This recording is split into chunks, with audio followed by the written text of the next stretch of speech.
Hello everyone, welcome to knowledge centric. आज जो हम टॉपिक देखने वाले हैं वो है थ्री फेज इंडक्शन मीटर में रोटेटिंग मैग्नेटिक फील्ड का। इसका हमने मैथमेटिकल अप्रोच देख लिया था।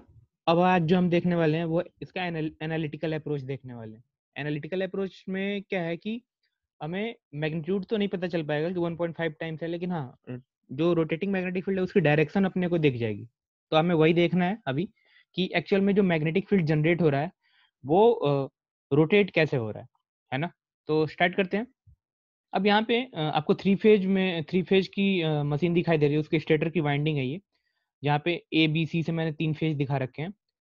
अब एक फेज में ये जो ए और ए डैश की बात अगर करें तो ए पे हमने दिखा रखा है डॉट और ए डैश पे क्रॉस। अब डॉट का मतलब क्या होता है? डॉट का मतलब होता है आउटसाइड, आउटसाइड द सरफेस, और क्रॉस का मतलब होता है इनसाइड द सरफेस। तो अब ये एक्चुअल में है क्या? देखो, दो स्लॉट हैं। हमने क्या अपनी सिंपलिसिटी के लिए क्या क्या कर रखा है कि ऐसा ले रखा है कि सिर्फ सिंगल वाइंडिंग है ना, एक वाइंडिंग है। अब उस एक वाइंडिंग में लेटर सपोज हमने यहाँ से वायर लेके गए, है ना। अब ये वायर कहीं से वापस भी तो आ रहा होगा, तो हमने यहाँ पे अब एक तरफ से करंट इन हो रहा होगा और दूसरी तरफ से करंट आउट हो रहा होगा, तो इसीलिए हमने किसी एक को क्रॉस दिखा रखा है और किसी एक को डॉट दिखा रखा है। ठीक है, डॉट और क्रॉस का आई थिंक आपको मतलब पता होगा। अच्छा, तो ये एक बेसिक सा स्ट्रक्चर है हमारा डॉट और क्रॉस का। आई थिंक आपको इतनी बेसिक्स होगा कि डॉट और क्रॉस का क्या मतलब होता है। अच्छा, इसमें एक चीज और है जो मैं यूज करूंगा, फ्लेमिंग का राइट हैंड स्क्रू रूल। मतलब अगर करंट इनवर्ड है तो अगर आप अपने थंब को जो है करंट की डायरेक्शन मान लो, तो जो आपका उंगलियां हैं वो बताएंगी आप जिस डायरेक्शन में उसको मोड़ोगे कि हाँ उस डायरेक्शन में क्लॉकवाइज या anti clockwise magnetic field generate होगा, है ना। तो right hand screw rule I think आपको इसकी बेसिक आइडिया होगा, जिसका मैं यूज करूंगा इसको एनालिटिकल अप्रोच को समझाने में। ठीक है, आगे बढ़ते हैं। अब देखो, ये यहाँ पे यही बता रहा है कि जो आर फेज है ना, या वाई फेज, बी फेज या ए बी सी है, उसमें हर एक फेज को A dash, B dash, C dash, आप यहाँ पे देखो, ए डैश ये एक फेज है, बी बी डैश ये दूसरा फेज है, मतलब वायर यहाँ से यहाँ कनेक्ट होगा, सी और सी डैश। ठीक है, ऐसे इसकी कंस्ट्रक्शन है इसकी बाइंडिंग की। अब बात करते हैं कि जो इंस्टेंट्स हैं थ्री फेज के, है ना, वो अगर हम एक बार देखें तो देखो ये हमारे इंस्टेंट है। मतलब थ्री फेज की जो हमारी सप्लाई होगी उसमें कोई एक फेज होगा, ए या आर आप कुछ भी बोल लो, बी और सी, ये तीन फेज है हमारे पास। इसको आर वाई भी आप बोल सकते हो। अच्छा, अब देखो ध्यान से, मान लो कि मैं ये जो मैंने वहाँ यहाँ वन मार्किंग कर रखा है, मान लो मैं इस इंस्टेंट पे देखना चाह रहा हूँ कि इस इंस्टेंट पे ए बी सी की क्या वैल्यू है या आर वाई बी की क्या वैल्यूज है। तो ध्यान से देखो, इस इंस्टेंट वन पे ध्यान से देखो, आपको दिख रहा है कि जो ए फेज है वो पॉजिटिव है, ए फेज की जो वैल्यू है पॉजिटिव है। और इसी इंस्टेंट पे आप देखो तो आपको बी और सी की जो वैल्यूज मिल रही है वो क्या मिल रही है? नेगेटिव मिल रही है। इसका मतलब इस केस में अगर आप देखो तो ए पॉजिटिव है और बी और सी ये दोनों क्या है? नेगेटिव। नेगेटिव का मतलब क्या है कि करंट जिस डायरेक्शन में होगा उसके अपोजिट डायरेक्शन में करंट फ्लो हो रहा होगा। यही तो बात हुई। अगर पॉजिटिव डायरेक्शन ये है तो नेगेटिव डायरेक्शन कैसे उसका अपोजिट होगा। यानी कि अगर इंस्टेंट वन की बात करें तो इंस्टेंट वन में क्या है? फेज ए का करंट पॉजिटिव डायरेक्शन में है, तो बी और सी का जो करंट है वो नेगेटिव, मतलब उसके जस्ट अपोजिट डायरेक्शन में नेगेटिव है। ऐसे ही अगर इंस्टेंट टू की बात करो, अब मैं आगे आप करूंगा, मैं बस आपको यहाँ पे एक बार दिखा दे रहा हूँ। अगर इंस्टेंट टू की बात करें तो देखो सिर्फ एक ही वैल्यू, एक ही करंट जो है वो नेगेटिव है। ये कौन सी करंट है? ये है सी करंट। यानी कि सी फेज का जो करंट है वो नेगेटिव है, और ए और बी जो करंट है वो दोनों करंट की वैल्यू क्या है? पॉजिटिव। ऐसे ही थर्ड स्टेज पे देखो आप, या थर्ड पॉइंट पे देखो, तो यहाँ पे देखो आप दो करंट आपको नेगेटिव दिख रहे हैं। एक सी करंट नेगेटिव है और एक ए करंट नेगेटिव है। सी और ए यहाँ पे नेगेटिव है और बी जो है वो क्या है? पॉजिटिव है। आई थिंक आपको एक आइडिया समझ में आ रहा होगा। हम हर एक इंस्टेंट पे देखेंगे कि क्या हो रहा है। ठीक है, आगे बढ़ते हैं। अब यही चीज उसमें लिखा हुआ है ना, कि एक जो at instant one the current in phase A is positive whereas negative in phase B and C, है ना। यही चीज मैंने अभी आपको बताया हुआ है। ठीक है, आगे बढ़ते हैं, उसकी एनालिसिस को समझते हैं एक बार। अच्छा देखो, ये जो मैंने इधर लेफ्ट हैंड साइड में बना रखा है ना, ये अंडरस्टैंडिंग के पॉइंट ऑफ व्यू से है, और ये इंस्टेंट वन पे हमारा जो मैग्नेटिक फील्ड है वो किस डायरेक्शन में वो दिखाएगा। अभी आप समझना, देखो ये हमारी, अभी हमने इसको इसी को इसके पहले देखा था, A dash B dash C dash. अब देखो इंस्टेंट वन पे क्या हो रहा है, इंस्टेंट वन पे क्या हो रहा है, फेज ए तो पॉजिटिव है, मतलब फेज ए अगर यहाँ पे ए डैश और सॉरी ए पे क्रॉस डॉट है और यहाँ क्रॉस है, तो यहाँ भी देखो ए पे डॉट है और यहाँ पे क्रॉस है क्योंकि पॉजिटिव का मतलब सेम डायरेक्शन, मतलब जिस डायरेक्शन में करंट इन हो रहा होगा तो इन, आउट हो रहा तो आउट। अच्छा देखो इस पोजीशन ए पे जो करंट है बी और सी फेज में वो क्या है, नेगेटिव डायरेक्शन की है। इसका मतलब जहाँ पे बी में डॉट था वहाँ पे अब क्या आ जाएगा, क्रॉस, और जहाँ डॉट, जहाँ क्रॉस था वहाँ क्या आ जाएगा, डॉट। ऐसे ही सी भी नेगेटिव है, मतलब जहाँ डॉट था वहाँ क्रॉस आ जाएगा, और जहाँ क्रॉस था वहाँ डॉट आ जाएगा। तो यही चीज देखो मैंने यहाँ पे बना रखा है, ध्यान से देखो आप। पहले यहाँ पे बी पे डॉट था, लेकिन अभी क्या वो इंस्टेंट वन की बात हो रही है, इंस्टेंट वन, इंस्टेंट वन पे क्या हो रहा है कि बी और सी फेज नेगेटिव है, मतलब डायरेक्शन चेंज कर रहे हैं, और ए जो है वो पॉजिटिव है। तो हमने कुछ ऐसा इसका डॉट और क्रॉस बना लिया। अब मैंने अभी आपको बताया था राइट हैंड स्क्रू रूल आप यूज करो। देखो डॉट का मतलब क्या होता है, डॉट का मतलब आउटवर्ड। तो आप आउटवर्ड में अपने अंगूठे को आउटवर्ड अपनी तरफ ले लो, और जब आप अपने हथेली को घुमाओगे तो वो देखना आपको इसी डायरेक्शन में आपको घूमता हुआ मिलेगा। ये जो आपको पिंक कलर या गुलाबी कलर में दिख रहा है ना, ये बेसिकली मैग्नेटिक फील्ड की डायरेक्शन है, यानी कि मैग्नेटिक फील्ड कुछ इस डायरेक्शन में एंटी क्लॉकवाइज घूम रहा है। अच्छा अगर ऐसे ही आप क्रॉस के लिए देखो, क्रॉस का मतलब होता है इनवर्ड, मतलब आप स्क्रीन की तरफ अपना अंगूठा कर लो और अपनी हथेली को घुमाओ। जो आप अपनी हथेली को घुमाओगे, उंगलियों को घुमाओगे, तो आपको दिखेगा क्लॉकवाइज कुछ इस डायरेक्शन में आपको मैग्नेटिक फील्ड। अच्छा इसका मतलब अगर इस सेंटर में हम देखें, सेंटर में, तो क्या मैग्नेटिक फील्ड की डायरेक्शन, मैं कलर चेंज कर देता हूँ ताकि आपको दिखे क्या मैग्नेटिक फील्ड इस डायरेक्शन में जा रहा है क्या, एक मिनट,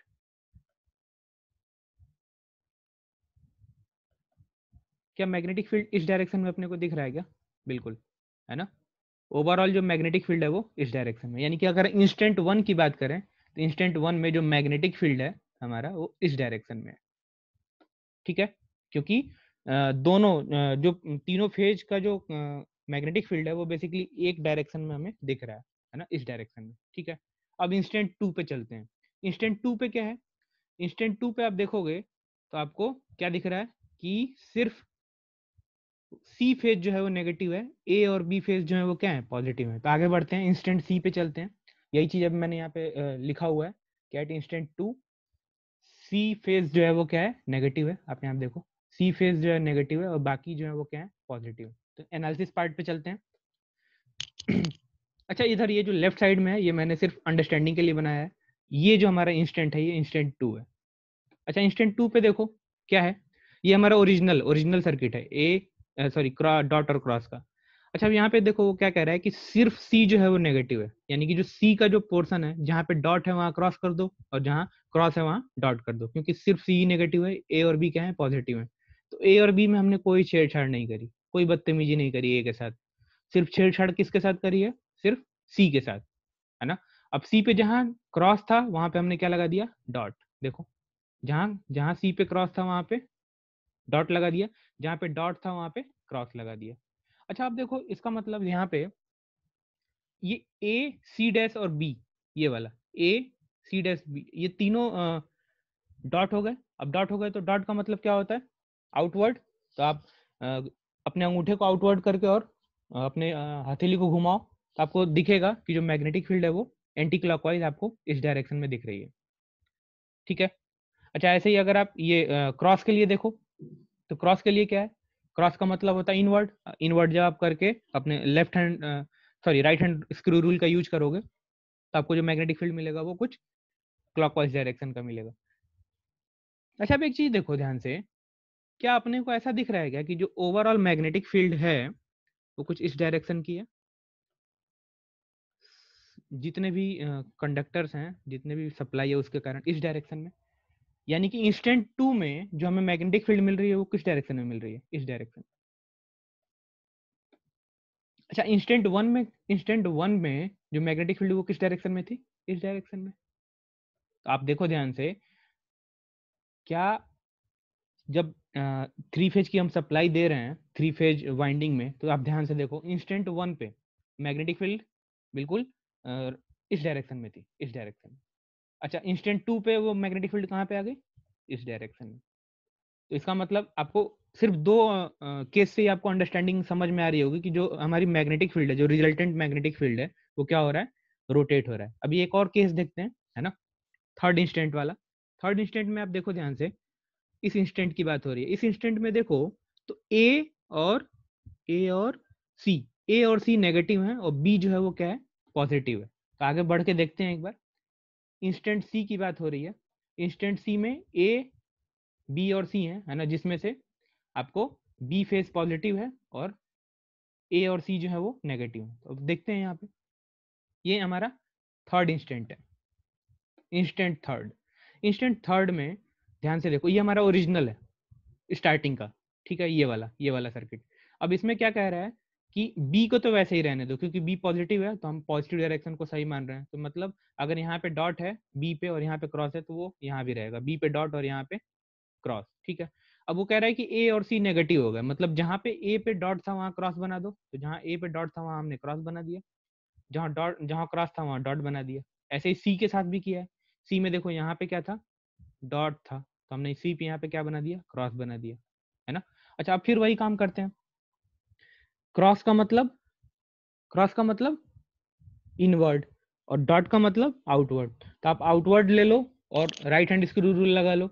अपने अंगूठे को आउटवर्ड लेके, अपने अंगूठे को अंदर लेके, क्रॉस की बात है तो अंगूठे को स्क्रीन की साइड पे करके और फिर राइट हैंड स्क्रू रूल लगा लो। तो आपको दिखेगा कि जो मैग्नेटिक फील्ड है वो कुछ इस डायरेक्शन की बनेगी, है ना, एक में क्लॉकवाइज और एक में एंटी क्लॉकवाइज। अब देखो ध्यान से, जो रिजल्टेंट ओवरऑल जो मैग्नेटिक फील्ड आ रहा है वो क्या वो इस डायरेक्शन में आ रहा है क्या? है ना। अच्छा, अब इसका मतलब जो थर्ड हमारा पॉइंट है, उस पॉइंट पे हम देख रहे हैं तो हमें मैग्नेटिक फील्ड इस डायरेक्शन में मिल रही है। अच्छा, जो फर्स्ट पॉइंट था, जो फर्स्ट इंस्टेंट कह लो आप, उस इंस्टेंट में मैग्नेटिक फील्ड किस डायरेक्शन में थी? इस डायरेक्शन में। जब सेकंड इंस्टेंट आया तो मैग्नेटिक फील्ड किस डायरेक्शन में हुई थी? कुछ इस डायरेक्शन में हो गई थी, है ना। अब थर्ड स्टेज आया तो मैग्नेटिक फील्ड, यानी कि ध्यान से देखो, क्या मैग्नेटिक फील्ड इस डायरेक्शन से ऐसे रोटेट हो रहा है क्या? है ना। मैग्नेटिक फील्ड क्या हो रहा है? रोटेट हो रहा है। मैग्नेटिक फील्ड रोटेट हो रहा है। मैग्नेटिक फील्ड इस डायरेक्शन में रोटेट हो रहा है। इसका मतलब ध्यान से देखो तो जो हमारी मैग्नेटिक फील्ड है वो रोटेट हो रही है किस डायरेक्शन में? क्लॉकवाइज डायरेक्शन में, क्योंकि मैग्नेटिक फील्ड इधर से इधर की तरफ रोटेट हो रही है। तो इसका इस मेथड से बस हमें इतना पता चल पाए। देखो मैग्नीट्यूड के बारे में तो हमें कुछ नहीं पता चला, लेकिन इसको देख के हमें अंडरस्टैंडिंग हो जाती है कि जैसे जैसे हमारा ए बी सी फेज या R Y B phase time के रिस्पेक्ट में चेंज होता रहेगा, वैसे वैसे जो हमारी मैग्नेटिक फील्ड है वो भी रोटेट होती रहेगी, अगर जो हमारी सप्लाई है वो 3 फेज की हो और वाइंडिंग भी जो हमारी वो 3 फेज की हो, 120 डिग्री अपार्ट हो, ठीक है। आई होप आपको एक बेसिक अंडरस्टैंडिंग हुई होगी कि मैग्नेटिक फील्ड कैसे रोटेट हो रहा है मशीन के अंदर में, ठीक है। अब कुछ इंपॉर्टेंट पॉइंट्स देख लेते हैं इसमें। अब ये पॉइंट इंपॉर्टेंट है कि direction of rotation of rotating magnetic field is determined by phase sequence of 3 phase current.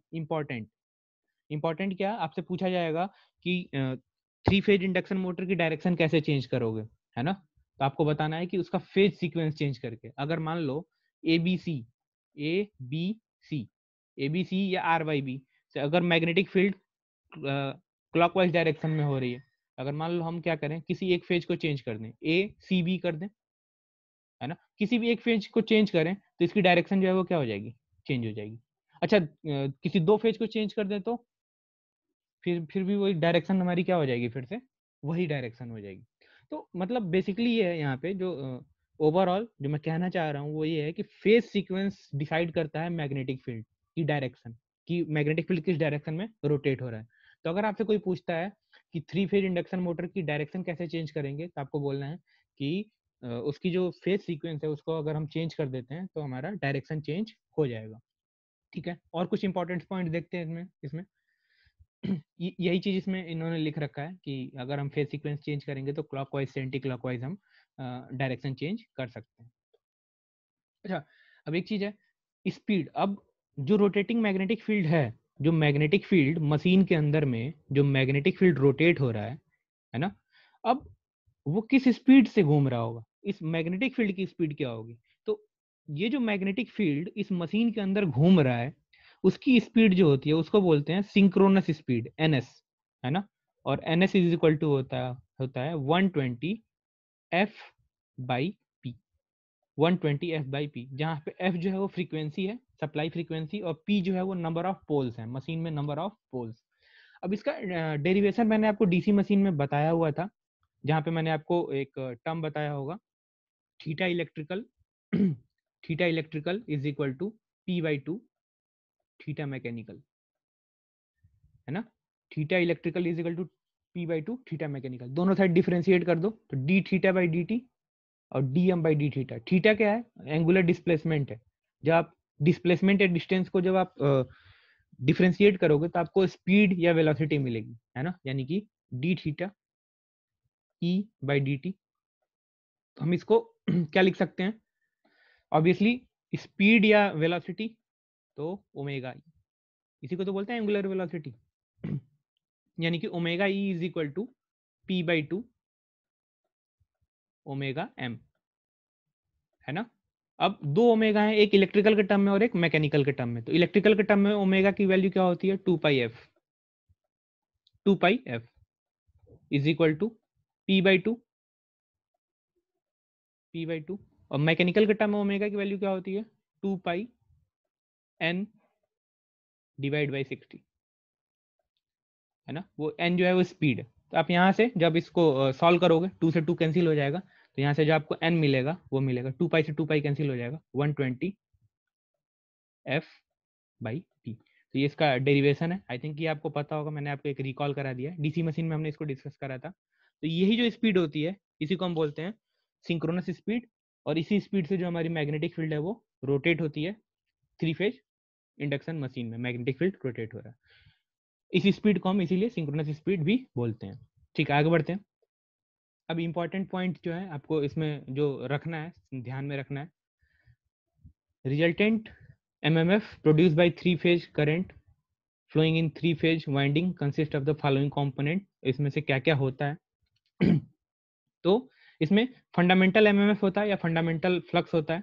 इसके अलावा अब देखो इस यहाँ पे हार्मोनिक्स की बात आ रही है, तो मैंने यहाँ पे सिर्फ ये पॉइंट में लिखा हुआ है, मैं इसको आपको आगे डिस्कस करूंगा कि हार्मोनिक्स कैसे, ये ट्रिपल जो थर्ड ऑर्डर के हार्मोनिक्स हैं ये कैसे रिमूव हो जा रहे हैं, है ना। तो ये मैं आपको डिस्कस करूंगा बाद में, अभी बस ये पॉइंट बना के आप नोट डाउन कर लेना कि 3 फेज इंडक्शन मोटर में जो ट्रिपल हार्मोनिक्स हैं, जैसे 3 के ऑर्डर में 3, 9, 15, है ना, ये जो हार्मोनिक्स होते हैं ये रिमूव एब्सेंट रहते हैं, है ना, ये रोटेटिंग एमएमएफ वेव में नहीं होते हैं, है ना। ये क्वेश्चन आता है ऑब्जेक्टिव में कि 3 फेज इंडक्शन मोटर में कौन से हार्मोनिक्स नहीं होते हैं, तो आपको ध्यान में रखना है थर्ड ऑर्डर के हार्मोनिक्स या ट्रिपल हार्मोनिक्स जो होते हैं वो 3 फेज इंडक्शन मोटर में नहीं होते हैं। अब क्यों क्यों नहीं होते हैं ये हम आगे देखेंगे ना, डिस्कस करेंगे इसको आगे। अब बात आती है कि फिफ्थ हार्मोनिक्स, अभी फिफ्थ हार्मोनिक्स है और एक सेवंथ हार्मोनिक्स आएगा, मैंने इसको सिर्फ पॉइंट में रख दिया है आपके साथ, क्योंकि 3 फेज इंडक्शन मोटर में एक टर्म आता है कॉगिंग और क्रॉलिंग, है ना। तो जब क्रॉलिंग आप पढ़ोगे, एक फिनोमिना होता है 3 फेज इंडक्शन मोटर में क्रॉलिंग का, तो वहां पे आप देखोगे फिफ्थ और सेवंथ हार्मोनिक्स का यूज आता है। तो मैंने अभी बस आपको पॉइंट में लिखवा दिया है, जो फिफ्थ हार्मोनिक होता है वो फंडामेंटल हार्मोनिक से अपोजिट डायरेक्शन में चलता है या रोटेट करता है ना। बस आपको अभी अभी के लिए इतना ही ध्यान में रखना है कि फिफ्थ हार्मोनिक जो है एमएमएफ या फ्लक्स या जो मैग्नेटिक फील्ड है वो ओरिजिनल हमारी जो मैग्नेटिक फील्ड है उससे अपोजिट डायरेक्शन में ट्रेवल करता है या घूमता है। वो क्यों करता है वो हम आगे देखेंगे। और दूसरी चीज, इसकी स्पीड कितनी होती है, तो स्पीड होती है 1/5 ऑफ फंडामेंटल सिंक्रोनस स्पीड। यानी कि अगर हमारा ओरिजिनल जो फ्लक्स है वो एनएस स्पीड से घूम रहा है, एनएस स्पीड से, तो जो हमारा फिफ्थ हार्मोनिक का जो मैग्नेटिक फील्ड है वो NS बाई 5 स्पीड से घूम रहा होगा। और किस डायरेक्शन में घूम रहा होगा, अपोजिट डायरेक्शन में। अगर मैग्नेटिक फील्ड क्लॉकवाइज घूम रहा होगा तो फिफ्थ हार्मोनिक वाला एंटी क्लॉकवाइज घूम रहा होगा। बस आपको इतना ध्यान में रखना है, अपोजिट डायरेक्शन और स्पीड बाई 5, है ना। ये दोनों क्वेश्चंस ऑब्जेक्टिव में पूछे जाते हैं। तो क्यों होता है हम आगे डिस्कस करेंगे। ये लास्ट है हमारा सेवेंथ हार्मोनिक। सेवेंथ हार्मोनिक जिस डायरेक्शन में हमारी ओरिजिनल फंडामेंटल जो मैग्नेटिक फील्ड है वो रोटेट होती है, फंडामेंटल उसी डायरेक्शन में रोटेट करता है सेवेंथ हार्मोनिक। बस आपको ध्यान में रखना है कि उसी डायरेक्शन में सेम डायरेक्शन होती है उसकी, और इसकी जो स्पीड होती है वो होती है ns/7। तो अगर इसको एक मैं समराइज करूं, है ना, अलग अलग बना के, जैसे देखो ये जो अभी आपको ब्लू या ब्लैक से दिख रहा है, ये मान लो हमारा सिंक्रोनस स्पीड है ns, ठीक है। अच्छा, अब मैं एक रेड रेड कलर से दिखा रहा हूँ। अगर सिंक्रोनस स्पीड इस डायरेक्शन में है, ठीक है, ओरिजिनल हमारा जो फंडामेंटल है, फंडामेंटल मैग्नेटिक फील्ड, तो जो फिफ्थ हार्मोनिक का मैग्नेटिक फील्ड होगा वो उसकी डायरेक्शन क्या होगी, अपोजिट होगी, और उसकी स्पीड कितनी होगी, ns/5। ठीक है, मैं समराइज कर रहा हूँ इसको ताकि आपको रिमेम्बर करने में अभी के लिए आसान रहे, बाकी मैं इसको बाद में आपको बताऊंगा ऐसा क्यों होता है। अच्छा, अब मान लो अगर सेवेंथ हार्मोनिक की बात करें, तो जो सेवेंथ हार्मोनिक्स का जो एमएमएफ है या जो मैग्नेटिक फील्ड है, उसकी डायरेक्शन तो सेम सिंक्रोनस स्पीड वाली डायरेक्शन में, फंडामेंटल के डायरेक्शन में ही है, लेकिन इसकी स्पीड जो है वो कितनी है, ns/7। तो आपको ये पॉइंट्स में आपको ध्यान में रखना है, और इसके जो कॉन्सेप्ट है कि ऐसा क्यों होता है, कैसे होता है, ये हम आगे आगे के लेक्चर्स में इसको डिस्कस करेंगे। तो अभी के लिए इतना ही रोटेटिंग मैग्नेटिक फील्ड में। Thank you.